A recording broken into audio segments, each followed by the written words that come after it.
Hello, and welcome once again to the Schaefer two-car garage and small engine shop. We're glad to have you on board. We're having a cold spell here in the garage. It's only 100 degrees.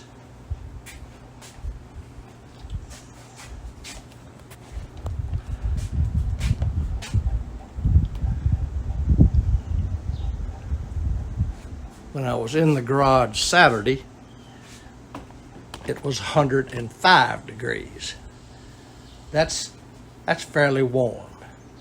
Now I'm going to bring you in a little bit closer here to show you what I've been doing. This PB2100, very similar to the blowers they still make today, but it's about 25 years old. And I have been fooling with it. I've put a new carburetor on it. I have spun it with my electric drill, and I cannot even get this thing to pop. The spark is strong. I've got one of those spark testers where it has to jump a gap, and this thing will jump a gap a ½ inch, so we don't have a problem there. I've replaced the fuel lines. I put a brand new carburetor on it, spun it with my electric drill, and I can't even get it to pop. So I decided that, this is 1996, this got a few years on it, that I would get out my Mighty Vac and pressure test this thing. So I'll show you what I've done to it.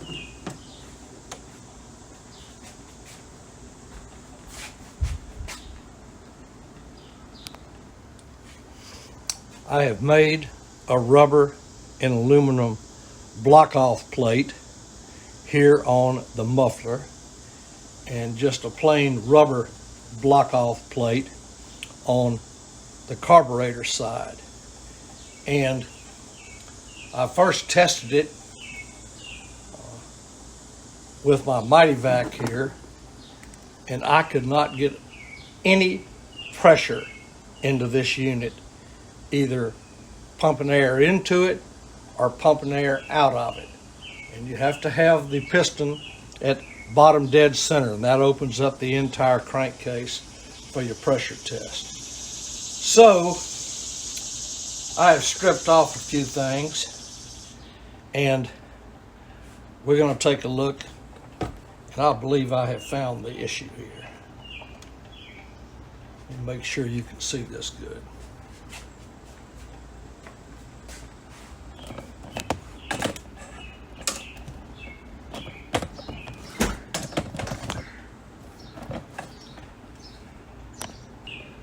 All right, we'll try this. Now, I've pulled the recoil completely off of it, and got my Mighty Vac, my little spark plug attachment in the spark plug hole, and we're going to pump it in here. We're going to put our Mighty Vac on pressure so that it's pumping air into it, and let's give it a pump or two. You can see it won't get 1 pound of pressure. That's not good. So what is the situation? Well, let's take a look here. Let's put soapy water around this recoil seal.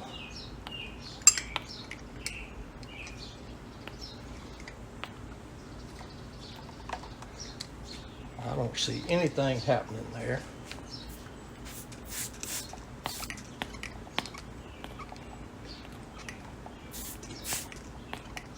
Yes, now I do.